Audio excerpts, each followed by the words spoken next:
ഉപ്പുതറ സർക്കാർ സാമൂഹ്യാരോഗ്യ കേന്ദ്രത്തിൽ ജീവനക്കാരുടെ കുറവ് രോഗികളെ ദുരിതത്തിലാഴ്ത്തുന്നു. 4 ഡോക്ടർമാരുടെ സേവനം ലഭിക്കേണ്ട ആശുപത്രിയിൽ 2 ഡോക്ടർമാർ മാത്രമാണ് ഇപ്പോഴുള്ളത്. കൂടാതെ ജീവനക്കാരുടെ എണ്ണത്തിലും ഗണ്യമായ കുറവാണ് നിലനിൽക്കുന്നത്.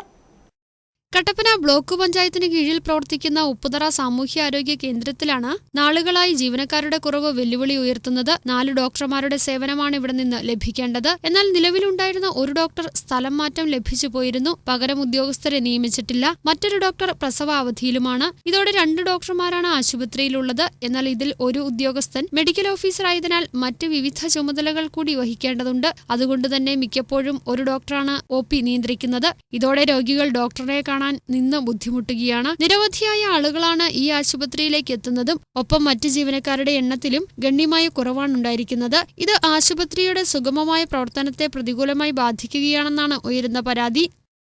400-450 പേഷ്യൻ്റ് OPയിൽ വന്ന് പരിശോധന നടത്തുന്നുണ്ട്.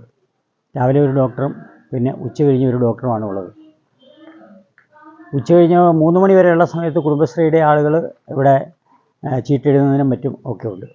3 മണി കഴിഞ്ഞ് കഴിഞ്ഞാൽ ജീവനക്കാരില്ലാത്തതിനാൽ ഒരു ജീവനക്കാരൻ തന്നെ വേണം അവിടെ രോഗികളുടെ മരുന്ന് വെച്ച് കിട്ടാനും അതോടൊപ്പം തന്നെ അതിന് ശേഷം വന്ന് ഇവിടെ ചീട്ടെഴുതാനും.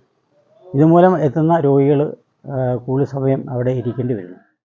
ജീവനക്കാരുടെ കുറവിനൊപ്പം ഭൗതിക സാഹചര്യങ്ങളുടെ കാര്യത്തിലും ആശുപത്രി ഏറെ പിന്നിലാണ്. പല അടിസ്ഥാന സൗകര്യങ്ങളും ഇവിടെയില്ല എന്നത് തോട്ടം ആദിവാസി മേഖലയിലെ ആളുകൾക്ക് ബുദ്ധിമുട്ട് സൃഷ്ടിക്കുന്നു. കണ്ണമ്പടി ആദിവാസി മേഖല അടക്കമുള്ള ദൂര സ്ഥലങ്ങളിൽ നിന്നുള്ള ആളുകളുടെ ആകെ ആശ്രയം ഉപ്പുതറ സർക്കാർ ആശുപത്രിയാണ്. ഒപ്പം മേഖലയിലെ നിർധനരായ തോട്ടം തൊഴിലാളികളും ഈ ആശുപത്രിയെ മാത്രമാണ് ആശ്രയിക്കുന്നത്. ജില്ലയിലെ ആദ്യകാല ആശുപത്രികളിലൊന്നായ ഉപ്പുതറ സർക്കാർ ആശുപത്രി നേരിടുന്ന അവഗണനയ്ക്ക് പരിഹാരം കണ്ട് ആവശ്യമായ ജീവനക്കാരെയും അടിസ്ഥാന സൗകര്യങ്ങളും ഒരുക്കണമെന്ന ആവശ്യമാണ് ശക്തമാകുന്നത്. News bureau, Kattappana.